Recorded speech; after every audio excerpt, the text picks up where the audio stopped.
ദൈവനാമത്തിന് മഹത്വമുണ്ടാകട്ടെ. A very good morning to all of U.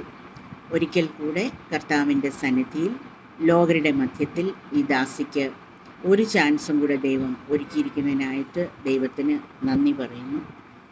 ഇന്ന് നമ്മുടെ ചിന്തയ്ക്കായിട്ട് ദൈവം നമുക്ക് ഒരു ക്രിസ്തു വിശ്വാസി എന്ന നിലയിൽ ഉള്ള ഒരു വിശ്വാസി ഈ ലോകത്ത് ജീവിക്കുമ്പോൾ നമ്മൾ എന്താണ് അണിയേണ്ടത്, കർത്താവിൻ്റെ സർവായുധ വർഗം, the whole armour of God, അതിനെപ്പറ്റി നമുക്കൊന്ന് ചിന്തിക്കാം. അതുപോലെ കർത്താവ് നമുക്ക് തന്നേക്കുന്ന ആശ്വാസം എന്താണ്, കർത്താവ് ഏത് രീതിയിലുള്ള ആശ്വാസമാണ് നമുക്ക് തരുന്നത്, കർത്താവ് ഏത് രീതിയിലുള്ള പ്രയാസങ്ങളാണ് നമുക്ക് തരുന്നത്, അതിനെക്കുറിച്ച് നമുക്ക് ചെറുതായിട്ടൊന്ന് ചിന്തിക്കാം. ആദ്യം നമുക്ക് എഫെസ്യർ 6:10-18 വരെയുള്ള വാക്യങ്ങളിൽ നിന്ന് ഓടിച്ചു നോക്കാം.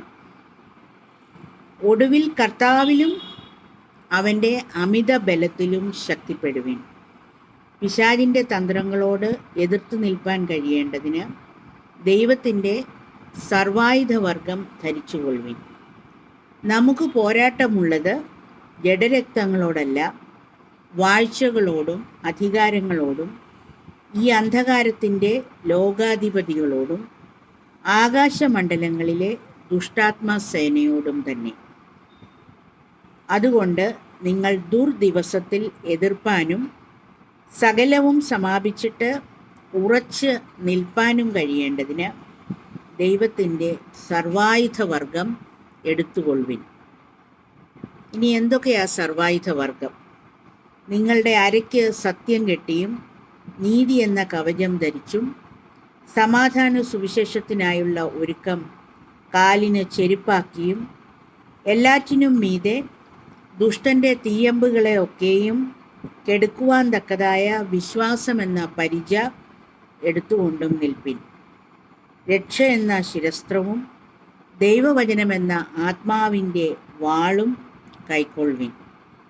സകല പ്രാർത്ഥനയാലും യാചനയാലും ഏത് നേരത്തും ആത്മാവിൽ പ്രാർത്ഥിച്ചും അതിനായി ജാഗരിച്ചും കൊണ്ട് സകല വിശുദ്ധന്മാർക്കും വേണ്ടി പ്രാർത്ഥനയിൽ പൂർണ്ണ സ്ഥിരത കാണിപ്പിൻ. ഇവിടെ പൗലോസ് അപ്പോസ്തലൻ പറഞ്ഞിരിക്കുന്നത് പിശാചിൻ്റെ തന്ത്രങ്ങളോട് നമുക്ക് എതിർത്ത് നിൽക്കണം. പിശാചിന് പലതരത്തിലുള്ള തന്ത്രങ്ങൾ ഒരു വിശ്വാസിയുടെ മേൽ ചെലുത്താൻ പറ്റും. അപ്പോൾ ആ തന്ത്രങ്ങളോട് എതിർത്ത് നിൽക്കാൻ കഴിയേണ്ടതിനാണ് ദൈവത്തിൻ്റെ ഈ ഹോൾ ആർമർ ഓഫ് ഗോഡ് നമ്മൾ ധരിക്കേണ്ട ആവശ്യം. ആദ്യം നമ്മൾ ചെയ്യേണ്ടത് അരയ്ക്ക് സത്യം കെട്ടുക, ബെൽറ്റ് ഓഫ് ട്രൂത്ത്. സത്യമെന്ന ബെൽറ്റ് നമ്മുടെ അരയ്ക്ക് കെട്ടുക, സത്യമായിട്ട് നമ്മൾ സംസാരിക്കുക. നീതി എന്ന കവചം, റൈച്ചസ്നെസ് എന്ന ബ്രസ്റ്റ് പ്ലേറ്റ്, നീതി എന്ന കവചം ധരിക്കുക. അരയ്ക്ക് സത്യം കെട്ടുക, നീതി എന്ന കവചം ധരിക്കുക. എല്ലാറ്റിനും മീതെ സമാധാന സുവിശേഷം ചെരിപ്പാക്കണം, ഗോസ്പൽ ഓഫ് പീസ്. നമ്മൾ എവിടെ പോയാലും നമുക്ക് മറ്റുള്ളവർക്ക് കൊടുക്കുവാനായിട്ട് നമ്മുടെ കൈവശം കർത്താവിൻ്റെ ദിവ്യ വചനം ഉണ്ടായിരിക്കണം. രോഗികളായിരിക്കുന്നവർക്കും ബുദ്ധിമുട്ടുന്നവർക്കും ഡിപ്രഷനിലായിരിക്കുന്നവർക്കുമൊക്കെ അവരെ സമാധാനിപ്പിക്കുവാൻ, ആശ്വസിപ്പിക്കുവാൻ നമ്മുടെ കയ്യിൽ, ഒരു ക്രിസ്തു വിശ്വാസിയുടെ കയ്യിൽ എപ്പോഴും സമാധാന സുവിശേഷമാകുന്ന ആ ചെരുപ്പ് ഇട്ടുകൊണ്ട് വേണം ഈ ലോകത്തിലൂടെ നടക്കുവാൻ. അപ്പോൾ സമാധാന സുവിശേഷം ചെരുപ്പാക്കിക്കൊണ്ട് വേണം ഈ ലോകത്ത് നടക്കുവാൻ. അതുകൂടാതെ വിശ്വാസം എന്ന പരിച.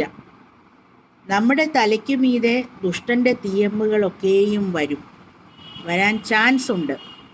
അപ്പോൾ ആ ദുഷ്ടൻ്റെ തീയമ്പുകളെ കെടുക്കുവാൻ തക്കതായിട്ടുള്ള ഉറപ്പേറിയ വിശ്വാസമെന്ന പരിച നമ്മുടെ കയ്യിൽ ഏന്തുകയാണെങ്കിൽ നമുക്ക് ദുഷ്ടൻ്റെ തീയമ്പുകളിൽ നിന്ന് നമുക്ക് രക്ഷപ്പെടുവാൻ സാധിക്കും.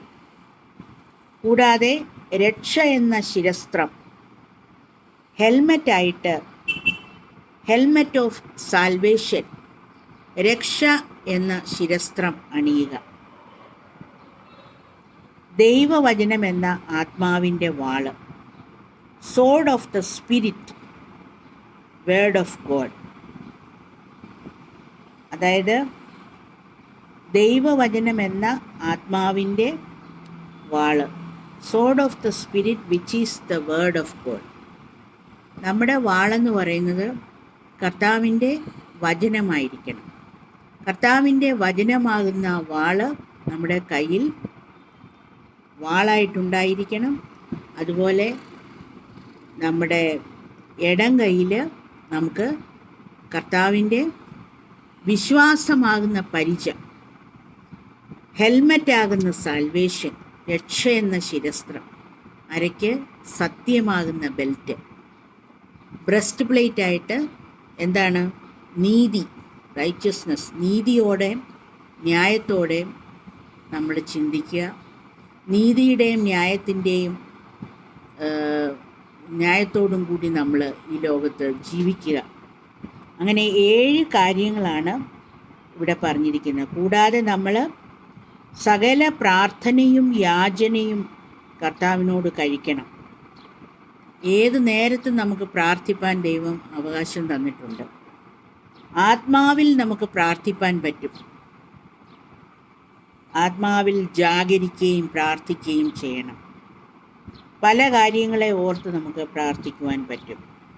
അതുകൊണ്ട് ഈ 7 കാര്യങ്ങൾ അടങ്ങുന്നതാണ് കർത്താവിൻ്റെ സർവായുധവർഗം എന്നത്. അപ്പോൾ സർവായുധവർഗം ധരിച്ചുകൊണ്ട് നമ്മൾ ഈ ലോകത്തിറങ്ങുമ്പം നമുക്ക് പിശാചിൻ്റെ തന്ത്രങ്ങളും പിശാചിൻ്റെ തീയമ്പുകളിൽ നിന്നും നമുക്ക് നമ്മളെയും നമുക്കുള്ളവരെയും നമുക്ക് രക്ഷിക്കുവാൻ സാധിക്കും. നമ്മുടെ കുടുംബക്കാർക്കും അത് പറഞ്ഞ് നമ്മുടെ കുഞ്ഞുങ്ങളോടും ഒക്കെ അതിൻ്റെ ആവശ്യം മനസ്സിലാക്കി കൊടുക്കണം. അവരും ഈ ലോകത്ത് ജീവിക്കുമ്പോൾ പിശാചിൻ്റെ തന്ത്രങ്ങളോട് എങ്ങനെ എതിർത്ത് നിൽക്കാൻ പറ്റും എന്ന് അവർക്കും പരിജ്ഞാനം കൊടുക്കേണ്ടത് ആവശ്യമാണ്. അപ്പോൾ സർവായുധവർഗം നമ്മൾ ധരിക്കുക. അതുകൂടാതെ കർത്താവിൻ്റെ ആത്മാവിൻ്റെ ഫലങ്ങളുണ്ട്. സ്നേഹം, സന്തോഷം, സമാധാനം, ദീർഘക്ഷമ, അങ്ങനെ കുറേ കാര്യങ്ങൾ. അത് നമ്മിൽ നിന്ന് പുറപ്പെടുവാൻ നമ്മൾ ശ്രദ്ധിക്കണം. കർത്താവിൽ ഏത് സമയത്തും നമ്മൾ കർത്താവിൻ്റെ അമിത ബലമാണ്. കർത്താവിൻ്റെ സാധാരണ ബലമല്ല നമ്മുടെ ദൈവത്തിനുള്ളത്, അമിത ബലമാണ്. ആ അമിത ബലത്തിൽ നമ്മൾ ശക്തിപ്പെട്ടും സന്തോഷമായിട്ടും, കർത്താവ് ബൈബിളിൽ പറയുന്നത് എപ്പോഴും സന്തോഷിപ്പിന്നാണ് പറയുന്നത്. എപ്പോഴും സന്തോഷിക്കുക, സന്തോഷത്തോടെ ഇരിക്കുക, യാതൊന്നിനെക്കുറിച്ചും വിചാരപ്പെടരുതെന്നാണ് കർത്താവ് പറഞ്ഞേക്കുന്നത്. 365 പ്രാവശ്യം ബൈബിളിൽ ഞാൻ നിന്നോടുകൂടെയുണ്ട്, നീ ഭയപ്പെടരുതെന്ന് പറഞ്ഞിട്ടുണ്ട്. അതുകൊണ്ട് കർത്താവ് നമ്മുടെ കൂടെ ഉള്ളപ്പോൾ നമ്മൾ ഭയപ്പെടേണ്ട ആവശ്യമില്ല. കർത്താവിൻ്റെ അമിതബലത്തിൽ നമുക്ക് ശക്തിപ്പെട്ട് ജീവിക്കാം. അതുപോലെ ഏതവസരത്തിലും നമുക്ക് സന്തോഷത്തോടെ ഇരിക്കാം. അതിനായിട്ട് ദൈവം സഹായിക്കട്ടെ. അങ്ങനെയാവുമ്പോൾ നമുക്ക് കർത്താവിലുള്ള സമാധാനം നമ്മിൽ വരും. ഇടവിടാതെ നമ്മൾ പ്രാർത്ഥിക്കുക, ആത്മാവിൽ പ്രാർത്ഥിക്കുക, ആത്മാവിൽ ജാഗരിക്കുക. ഒരു വളരെ നന്ദിയുള്ള ഒരു ഹൃദയത്തെ നമ്മുടെ ശരീരത്തിൽ നമ്മൾക്ക് സൂക്ഷിക്കാം. അങ്ങനെ കർത്താവിൻ്റെ ബുദ്ധിയുള്ള കന്യകയായിട്ട് വിളക്കിൽ എപ്പോഴും എണ്ണയും വെട്ടവും തിരിയും കരുതുന്ന ബുദ്ധിയുള്ള കന്യകമാരായിട്ട് ജീവിക്കാം. അതുപോലെ കർത്താവിനെ എതിരേൽക്കുവാനായിട്ട് സമയത്തും അസമയത്തും നമ്മുടെ മനസ്സ് ഒരുക്കപ്പെട്ടുകൊണ്ട് നമുക്ക് നമ്മുടെ കാന്തനെ വരവേൽക്കാൻ നിൽക്കാം. അതുപോലെ മാത്യു 11:23 29:28 പറഞ്ഞേക്കുന്നത്. മാത്യു 11:29-28 അധ്വാനിക്കുന്നവരും 28-29 അധ്വാനിക്കുന്നവരും ഭാരം ചുമക്കുന്നവരും ആയുള്ളവരെ എല്ലാവരും എൻ്റെ അടുക്കൽ വരുവിൻ, ഞാൻ നിങ്ങളെ ആശ്വസിപ്പിക്കും. ഞാൻ സൗമ്യതയും താഴ്മയും ഉള്ളവനാകയാൽ എൻ്റെ നുകം ഏറ്റുകൊണ്ട് എന്നോട് പഠിപ്പിൻ, എന്നാൽ നിങ്ങളുടെ ആത്മാക്കൾക്ക് ആശ്വാസം കണ്ടെത്തും. എൻ്റെ നുകം മൃദുവും എൻ്റെ ചുമട് ലഘുവുമാകുന്നു.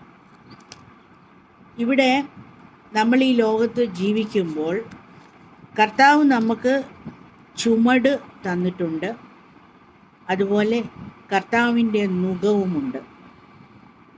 നമ്മളെല്ലാവരും അധ്വാനിക്കുന്നവരാണ്. നമുക്ക് ജീവിത ഭാരങ്ങളുണ്ട്, ജീവിത ഭാരം ചുമക്കുന്നവരാണ് നമ്മളെപ്പോലുള്ളവരെ കുറിച്ചാണ് കർത്താവ് ഇവിടെ പറയുന്നത്. അധ്വാനിക്കുന്നവരും ഭാരം ചുമക്കുന്നവരുമായുള്ളവരെ എല്ലാവരും എൻ്റെ അടുക്കൽ വരുവിൻ, ഞാൻ നിങ്ങളെ ആശ്വസിപ്പിക്കും. ഞാൻ സൗമ്യതയും താഴ്മയും ഉള്ളവനാകയാൽ എൻ്റെ നുകം, my yoke is easy and my burden is light. എൻ്റെ നുകം മൃദുവും എൻ്റെ ചുമട് ലഘുവുമാകുന്നു. കർത്താവ് നമുക്ക് കർത്താവിൻ്റെ യോക്ക് നമ്മളിൽ ഇട്ടിട്ടുണ്ട്. അത് മൃദുവായിട്ടുള്ള, ഈസി ആയിട്ടുള്ള ഒരു യോക്കായിരിക്കും. അത് കർത്താവിൽ വിശ്വസിച്ചാലേ അത് ഈസി ആയിട്ട് തോന്നുകയുള്ളൂ. കർത്താവിൻ്റെ ചുമട്, കർത്താവ് നമുക്ക് തന്നിരിക്കുന്ന ചുമട് അത് ലൈറ്റായിട്ട് തോന്നണമെങ്കിൽ, കർത്താവിൻ്റെ നുകം ഈസി ആയിട്ട് തോന്നണമെങ്കിൽ കർത്താവിൽ നമ്മൾ അടിയുറച്ച് വിശ്വസിക്കണം. കർത്താവിൻ്റെ ആരാണ് നമ്മൾ? കർത്താവിൻ്റെ വകയാണ്. യേശുക്രിസ്തു ഈ ഭൂമിയിൽ വന്ന് നമ്മൾക്ക് വേണ്ടി മരിച്ച് നമ്മൾക്ക് വേണ്ടി അവസാന തുള്ളി രക്തവും വെള്ളവും ഊറ്റിത്തന്ന് നമ്മളെ വിലയ്ക്ക് വാങ്ങി കർത്താവിൻ്റെ കൈക്കുമ്പിളിൽ നമ്മളെ വഹിച്ചിരിക്കുകയാണ്. കർത്താവിൻ്റെ വകയാണ് നമ്മൾ. ആ ഒരു വിശ്വാസം നമ്മൾ ഹൃദയം കൊണ്ട് വിശ്വസിക്കുകയും നാവ് കൊണ്ട് അത് ഏറ്റുപറയുകയും ചെയ്താൽ നമ്മൾ കർത്താവിൻ്റെ വകയായിത്തീരും. അപ്പോൾ ഇവിടെ പറഞ്ഞിരിക്കുന്നത് കർത്താവ് സൗമ്യതയും താഴ്മയും ഉള്ളവനാണ്. അതുകൊണ്ട് കർത്താവിൻ്റെ നുകം ഏറ്റുകൊണ്ട് കർത്താവിനോട് പഠിക്കാൻ നമ്മുടെ ജീവിതത്തിൽ നമുക്ക് സാധിക്കണം. എന്നാൽ നിങ്ങളുടെ ആത്മാക്കൾക്ക് ആശ്വാസം കണ്ടെത്തും എന്നാണ് എഴുതിയിരിക്കുന്നത്. അപ്പോൾ കർത്താവിൻ്റെ നുകം ഏറ്റുകൊണ്ട് കർത്താവിൻ്റെ ചുമടെടുത്തുകൊണ്ട് നമുക്ക് നമ്മുടെ ഈ ലോക ജീവിതം നമുക്ക് ഈസി ആയിട്ട് നമുക്ക് നയിക്കാൻ ദൈവം ഇടയാക്കട്ടെ. അപ്പോൾ കർത്താവിൻ്റെ സർവായുധവർഗം നമ്മൾ ധരിക്കണം. അതുകൂടാതെ കർത്താവിൻ്റെ നുകം മൃദുവാണെന്ന് നമ്മൾ മനസ്സിലാക്കണം. കർത്താവ് നമുക്ക് തന്നിരിക്കുന്ന ഭാരം, അത് കർത്താവിനോടൊപ്പം നമ്മൾ യാത്ര ചെയ്താൽ, കർത്താവിൻ്റെ ആ ചുവടുകളെ നമ്മൾ പിൻപറ്റുമ്പോൾ കർത്താവ് നമുക്ക് തന്നേക്കുന്ന ഭാരം, ജീവിതഭാരം ലൈറ്റായിട്ട് തോന്നും. അപ്പോൾ അങ്ങനെ നമുക്ക് മുന്നോട്ട് നമ്മുടെ ചുവടുകളെ വയ്ക്കാം. കർത്താവ് ദൈവം തന്നിരിക്കുന്ന ആയുസ്സന്ധ്യത്തോളം ഈ കർത്താവിൻ്റെ സർവായുധവർഗം നമുക്ക് ഇട്ടുകൊണ്ട് ആ വിശ്വാസം എന്ന പരിചയം എടുത്തുകൊണ്ട്, അതുപോലെ കർത്താവിൻ്റെ വചനമാകുന്ന വാള് കയ്യിലേന്തി ദൈവം നമുക്ക് തരുന്ന ഭാരങ്ങൾ ഈസിയായിട്ട് നമുക്ക് ചുമന്നുകൊണ്ട് ജീവിക്കാം. കർത്താവിനോടൊത്ത് നമ്മൾ കൈപിടിച്ച് നടക്കുമ്പോൾ, കർത്താവിനോട് ആലോചന ചോദിച്ചുകൊണ്ട്, പ്രാർത്ഥന മൂലം കർത്താവിനോട് നമ്മൾ ആലോചന എടുത്ത് നമ്മൾ ഓരോ ദിവസവും ജീവിക്കുവാൻ നമുക്ക് ഇടയാക്കട്ടെ. എൻ്റെ നുകം മൃദുവും എൻ്റെ ചുമട് ലഘുവുമാകുന്നു. കർത്താവ് താഴ്മയും സൗമ്യതയുമുള്ള കർത്താവാകയാൽ കർത്താവിൻ്റെ നുകം ഏറ്റുകൊണ്ട് കർത്താവിനോട് പഠിക്കണം. കർത്താവ് നമ്മളെപ്പോലെ മനുഷ്യനായിട്ട് ഈ ലോകത്ത് 30 വയസ്സുവരെ അമ്മയുടെ അപ്പൻ്റെയും കീഴിൽ ജീവിച്ചതാണ്. അപ്പോൾ കർത്താവിന് വെറുതെ പറയുകയല്ല, കർത്താവ് അനുഭവിച്ച് അത് പ്രാക്ടിക്കൽ ലൈഫിൽ ചെയ്ത മനുഷ്യനാണ്. പൂർണ്ണ ദൈവവും പൂർണ്ണ മനുഷ്യനുമാണ് നമ്മുടെ യേശുക്രിസ്തു. അപ്പോൾ അങ്ങനെയുള്ള യേശുക്രിസ്തുവിനെ നമുക്ക് വിശ്വസിക്കാം. അങ്ങനെയുള്ള യേശുക്രിസ്തു നമുക്ക് തന്നിരിക്കുന്ന യേശുക്രിസ്തുവിൻ്റെ നുകം അത് നമുക്ക് ഈസി ആയിട്ട് എടുക്കാം. കർത്താവ് നമുക്ക് തന്നിരിക്കുന്ന ജീവിത ഉത്തരവാദിത്തങ്ങൾ, ജീവിത ഭാരങ്ങൾ അത് ലൈറ്റായിട്ട് കർത്താവിനോടുകൂടെ നമുക്ക് എടുക്കാം. പിന്നെ ആത്മാവിൻ്റെ ഫലങ്ങൾ നമ്മുടെ ഉള്ളിൽ നിന്ന് പുറപ്പെടുവാൻ നമ്മൾക്ക് ശ്രദ്ധിക്കാം. ഒരു പുതിയ ലൈഫിനെ കുറിച്ച് നമുക്ക് സ്വപ്നം കാണാം. കർത്താവുമൊത്തുള്ള ലൈഫ്, നിത്യതയിലുള്ള ലൈഫ്. ഈ ഭൂമിയിലെ കഷ്ടപ്പാടുകളും കണ്ണുനീരും എല്ലാം തീരുന്ന ഒരു സമയമുണ്ടാകും എന്ന് നമുക്ക് ചിന്തിക്കാം. അതിനായിട്ട് ദൈവം സഹായിക്കട്ടെ. അപ്പോൾ കർത്താവിൻ്റെ സർവായുധ വർഗം നമുക്ക് ധരിച്ചുകൊണ്ട് നമുക്ക് ഈ ലോകത്ത് കർത്താവിൻ്റെ ഇഷ്ടപ്രകാരം നമുക്ക് ജീവിക്കുവാൻ ദൈവം ഇടയാക്കട്ടെ. എൻ്റെ നുകം മൃദുവും എൻ്റെ ചുമട് ലഘുവുമാകുന്നു. മൃദുവായിട്ടുള്ള നുകം നമുക്ക് ഏറ്റുകൊണ്ട് നമ്മുടെ കർത്താവിൻ തന്നിരിക്കുന്ന ജീവിതഭാരങ്ങളെ ലൈറ്റായിട്ട് നമുക്ക് എടുക്കുവാനായിട്ട് എന്നെ കേൾക്കുന്ന എല്ലാവർക്കും ദൈവം കൃപ തരട്ടെ. അതുപോലെ എല്ലാവരും ശ്രദ്ധിക്കേണ്ടത് കർത്താവിൻ്റെ സർവായുധവർഗം നമ്മൾ ധരിച്ചിട്ടുണ്ടോ എന്നാണ്. നമ്മുടെ അരയ്ക്ക് സത്യമാണോ കെട്ടിയേക്കുന്നത്? നമ്മൾക്ക് കർത്താവിൻ്റെ രക്ഷയുടെ ശിരസ്ത്രം നമ്മുടെ തലമേലുണ്ടോ?